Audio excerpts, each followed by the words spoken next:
Hello दोस्तों, मैं इंद्रेश अपने YouTube channel Indresh GS classes में आप सभी का स्वागत करता हूं। दोस्तों, सीडीपी की क्लास जो धमाकेदार कंटिन्यू चल रही है, तो आप लोग जुड़ जाइए, ज़्यादा से ज़्यादा लोगों को जोड़िए। और जिस तरह से आप लोग अपना प्रैक्टिस सेट कर रहे हैं, वैसे नए बच्चों को भी जोड़िए और उन्हें बताइए कि यहाँ पर प्रैक्टिस सेट स्टार्ट कर दिया गया है। और आप लोग अपना कमेंट बॉक्स में बताया करिए कितने क्वेश्चन सही हो रहे हैं, कितने गलत हो रहे हैं, ये भी चीज़ें बताया करिए। ठीक है, चलिए पहला क्वेश्चन देखते हैं सीडीपी का।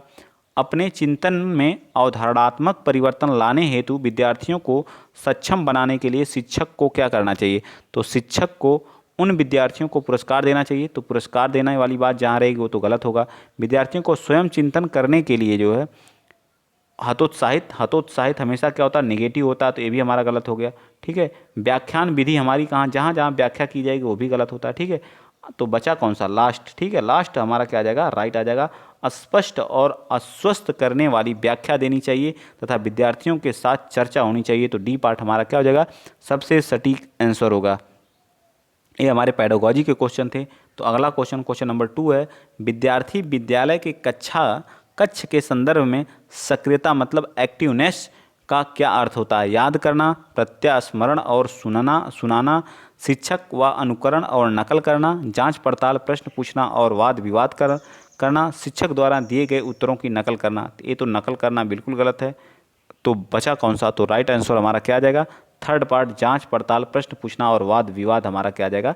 राइट आंसर आ जाएगा। तो हाँ, इस तरह से थर्ड पार्ट हमारा क्या होगा? राइट हो जाएगा। नेक्स्ट चलिए, आइए क्वेश्चन नंबर थर्ड बता दीजिए आप लोग। क्वेश्चन नंबर थर्ड देखिए क्या करा।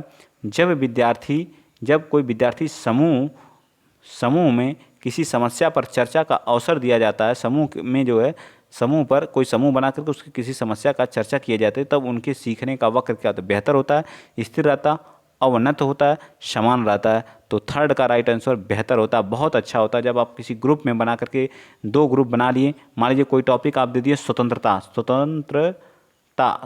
टॉपिक दे दिए, स्वतंत्रता संग्राम 1900 कौन सा 1857 पे आप लोगों को क्या करना है? चर्चा करना। और ग्रुप बना दिए 5-5 का, एक मेंबर यहाँ पे, एक मेंबर यहाँ पे, एक मेंबर यहाँ पे। तो सब लोग अपना अपना तर्क देंगे, जिसको जितना पता रहेगा। तो यह इससे सीखेगा, या इससे सीखेगा, और ये बालक इससे सीखेगा, कुछ इससे सीखेगा, सब एक दूसरे से सीखेंगे, जो नया ज्ञान होगा। ठीक है, चलिए, तो ये होता हमारा सबसे बेहतर जो चर्चा। विकास, अगला क्वेश्चन, क्वेश्चन नंबर 4, विकास की गति एक व्यक्ति से दूसरे भिन्न होती है, किंतु वह एक नमूने का अनुगमन करती है। एड़ी से चोटी,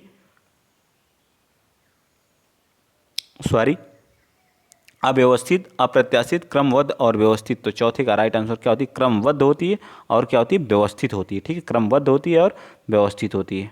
आगे आइए, क्वेश्चन नंबर 5 बताएंगे आप लोग। क्वेश्चन नंबर 5 क्या कर रहा है कि छोटे विद्यार्थियों को कक्ष में समवयस्कों के साथ अंतःक्रिया करने के लिए प्रोत्साहित करना चाहिए, जिससे क्या होगा? बताइए, जिससे क्या होगा? क्वेश्चन नंबर 5 का, तो उससे क्या होता है? वे पढ़ें और पढ़ने के दौरान सामाजिक कौशल को भी सीख सकें। तो इसका क्या आ जाएगा? डी पार्ट हमारा क्या होगा? राइट हो जाएगा। ठीक, आइए चलते हैं क्वेश्चन नंबर, कौन सा क्वेश्चन नंबर आप 6 बताएंगे।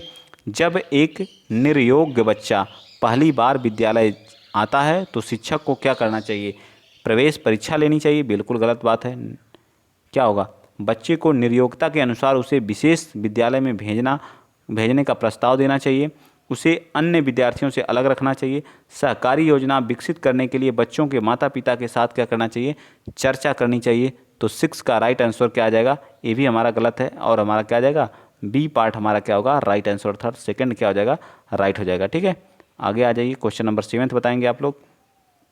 देखिए, क्वेश्चन नंबर 7 क्या करा कि निम्नलिखित में से कौन सा बाल विकास का एक सिद्धांत नहीं है? विकास के सभी क्षेत्रों को महत्वपूर्ण है। सभी विकास परिपक्वन तथा अनुभव की अंतःक्रिया का परिणाम है। सभी विकास तथा अधिगम जो एक समान गति से आगे बढ़ते हैं, सभी विकास का क्रम का पालन करते हैं। तो हमारा 7 का राइट आंसर क्या होता है? सभी विकास तथा अधिगम एक समान गति से आगे बढ़ते हैं। तो सी पार्ट क्या होगा? राइट हो जाएगा। आगे बताएंगे आप लोग। क्वेश्चन नंबर 8 बता दीजिए, निम्नलिखित में से कौन सा आकलन करने का सर्वाधिक और सबसे उपयुक्त तरीका है? आकलन, शिक्षण, अधिगम में अंतर्निहित प्रक्रिया, आकलन एवं शैक्षणिक सत्र में दो बार करना चाहिए, शुरू में और अंत में, या आकलन शिक्षण के द्वारा जो है नहीं बल्कि किसी वह एजेंसी द्वारा, ये तो बिल्कुल वह एजेंसी द्वारा बिल्कुल गलत है। ठीक है, तो राइट आंसर क्या आ जाएगा, ए पार्ट जो है आकलन क्या हो जाएगा हमारा, आकलन शिक्षण अधिगम की अंतर्निहित प्रक्रिया, बाकी सभी हमारे क्या है गलत हैं। ठीक, आगे बताएंगे क्वेश्चन नंबर 9, बताइए। कह रहा है 14 वर्षीय बालिका जिसका नाम देविका अपने आय से पृथक स्वनियंत्रित व्यक्ति की भावना को विकसित करने का प्रयास कर रही है।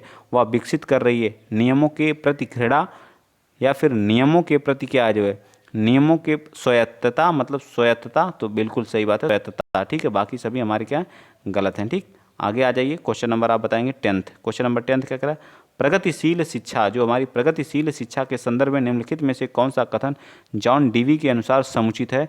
तो वह हमारा जो विद्यार्थियों को स्वयं ही सामाजिक समस्याओं को सुलझाने में क्या सक्षम होना चाहिए। जो बच्चा है वह स्वयं जो सामाजिक समस्याएं होती हैं उसको सुलझाने में क्या हमेशा उसको क्या होना चाहिए, सक्षम होना चाहिए।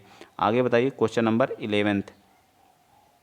क्वेश्चन नंबर 11th क्या कर रहा है कि एक मतलब पीटी खेल शिक्षक क्रिकेट के खेल में अपने विद्यार्थियों को क्षेत्ररक्षण को सुधारना चाहते हैं। निम्न में से कौन सी युक्ति विद्यार्थियों को अपना लक्ष्य प्राप्त करने में सर्वाधिक सहायक होगी।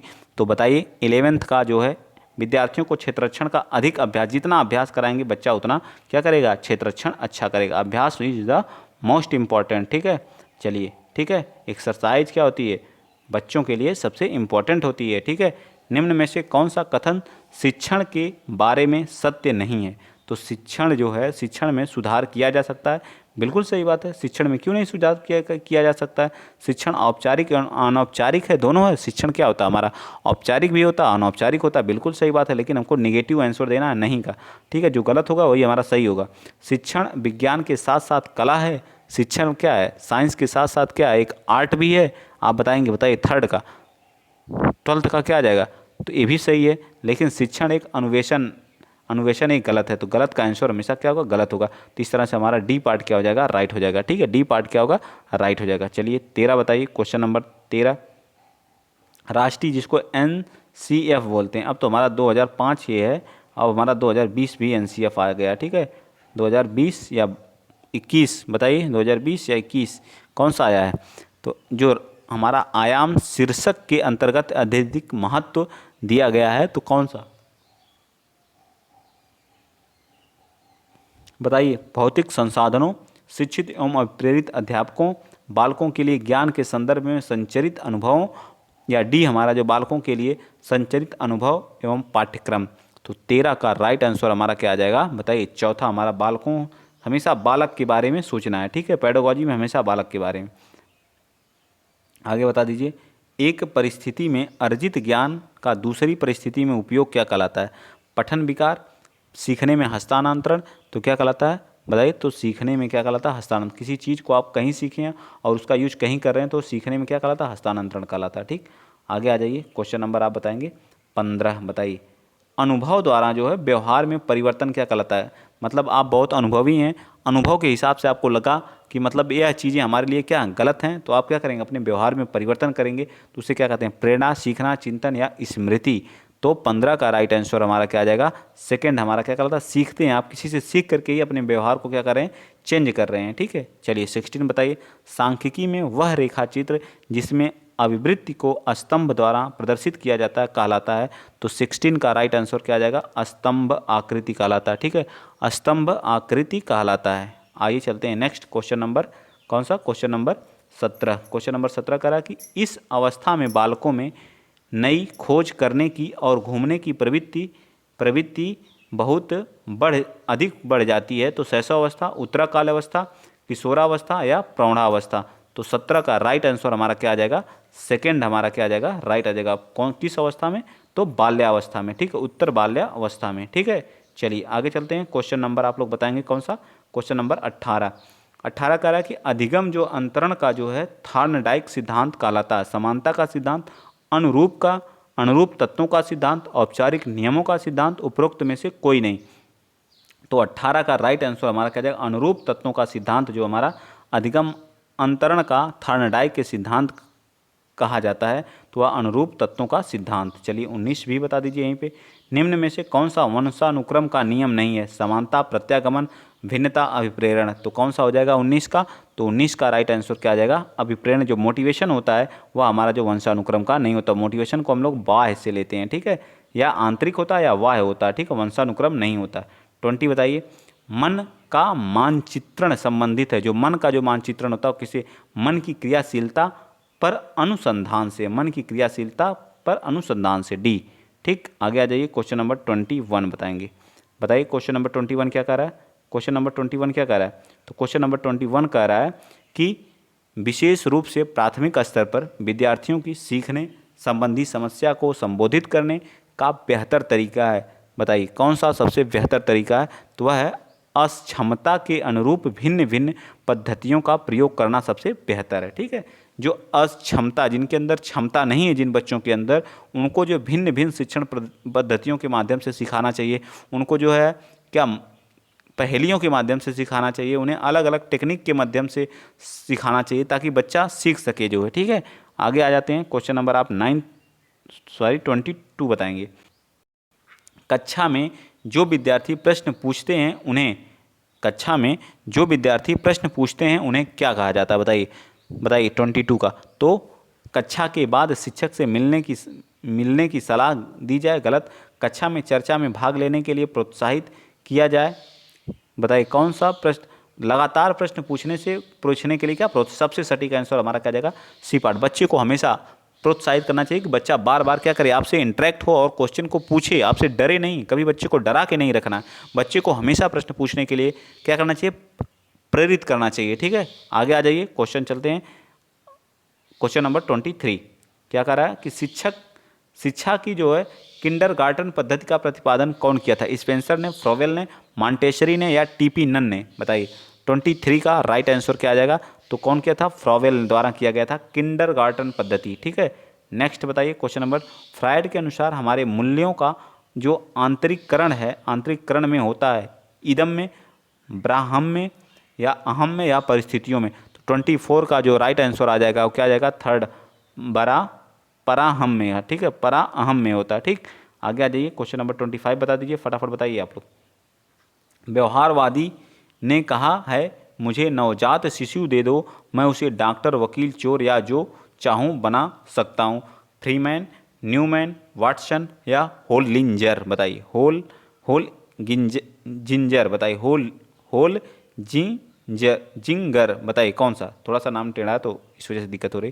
ठीक है, बताइए 25 का राइट आंसर क्या जाएगा, थर्ड, वाटसन द्वारा। किसके द्वारा, वाटसन। नेक्स्ट बताइए 26 क्या कह रहा है, 26 कह रहा है ध्यान आकर्षित होने में की प्रमुख भूमिका होती है उद्दीपन की तीव्रता, उद्दीपन की उपादेयता, उद्दीपन की विश्वसनीयता, उद्दीपन की सक्रियता। तो 26 का राइट आंसर क्या आ जाएगा, उद्दीपन की तीव्रता हमारा क्या आ जाएगा, राइट आ जाएगा। ठीक है, चलिए आगे बताएंगे आप लोग 27, फटाफट बताइए आप लोग। छात्र में रुचि उत्पन्न करने की कला है, जो छात्र होते हैं उनके अंदर रुचि उत्पन्न करने की कला को क्या कहा जाता है, शिक्षण, समदृष्टि, सहानुभूति या प्रेरणा। तो 27 का राइट आंसर क्या होता है, प्रेरणा उनको देना, उनके अंदर रुचि पैदा करना क्या है, सबसे महत्वपूर्ण होता है। निम्नलिखित में से किस अवस्था में बच्चे अपने समवयस्क समूह के सक्रिय सदस्य हो जाते हैं, तो किस अवस्था में होते हैं। बताइए 28 का, तो किशोरावस्था में हो जाते हैं। ठीक है, क्या हो जाते हैं, किशोरावस्था में। आगे बताएंगे 29 और 30, ये दोनों लास्ट आज के क्वेश्चन है, बता दीजिए। बच्चों की सीखने की प्रक्रिया में माता पिता की क्या होती है, सकारात्मक भूमिका होती है या सहानुभूतिपूर्ण होती है, नकारात्मक होती है या तटस्थ होती है। तो इसका राइट आंसर क्या आ जाएगा, अग्रोमुखी होती है। ठीक है, तो बी पार्ट इसका क्या हो जाएगा, राइट। ठीक है, बी पार्ट हमारा क्या होगा, राइट हो जाएगा। ठीक, तो इस तरह से बी पार्ट। नेक्स्ट बताएंगे 30, विकास कभी ना समाप्त होने वाली प्रक्रिया या विचार किसने दिया था, किससे संबंधित है, अंतर संबंध से, निरंतरता से। किससे है, निरंतरता से। तो सेकंड हमारा इसका भी राइट हो जाएगा। आई होप, मैं ऐसा करता हूँ कि आज तो मैंने ज़्यादा डिटेल से बताने की कोशिश नहीं की बस, लेकिन क्वेश्चन आज के बहुत अच्छे थे, एक अच्छे लेवल का था प्रैक्टिस सेट जो है, मैं इसको बहुत ही अच्छा प्रैक्टिस सेट मानता हूँ। ठीक, क्योंकि बहुत ही अच्छे अच्छे क्वेश्चन इसमें पूछे गए हैं, हाई लो टू हाई पूछे गए हैं और मज़ा भी आया, आज आप लोगों को करने में भी मज़ा आया होगा। ठीक है, तो आज के लिए इतना ही। जय हिंद, जय भारत।